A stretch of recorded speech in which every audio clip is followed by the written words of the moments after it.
मंत्री संजय सिरसाट ने कहा, नगर परिषद चुनाव छोटे पैमाने पर होते हैं, इसीलिए उम्मीदवारों का चयन स्थानीय नेतृत्व करता है। इस बार गठबंधन की स्थिति स्पष्ट नहीं है।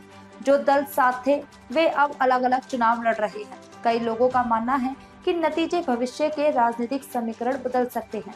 नगरपालिकेच्या निवडणुकीमध्ये सर्वच पक्षाच्या नेत्यांनी स्थानिक पातळीवर अधिकार प्रदान केले होते। कार्यकर्त्याची निवडणूक आहे, छोटी निवडणूक आहे, म्हणून लोकल ठिकाणी त्यांनी त्या नेत्यांनी निर्णय घ्यावा असं सर्वच पक्षाच्या नेत्यांनी सांगितलं। त्यामुळं तुम्ही जर पाहिलं तर अनेक ठिकाणी युती ज्या पक्षाची व्हायला पाहिजे होती ती झालेली दिसत नाही।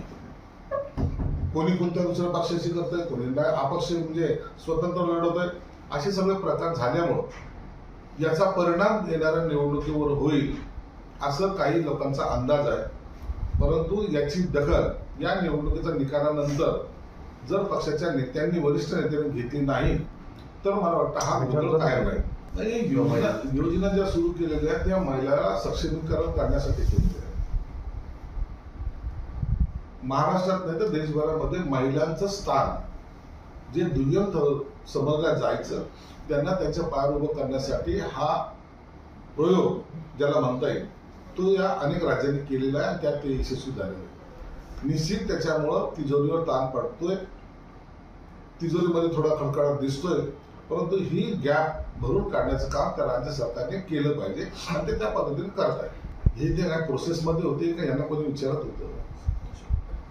ज्यांना काही माहित नाही ते सगळं राजकारणाचं सगळं आम्ही अमृत पिऊन आल्यासारखंच बोलायला लागले, त्यांना सर्व कळायला लागलेलं आहे।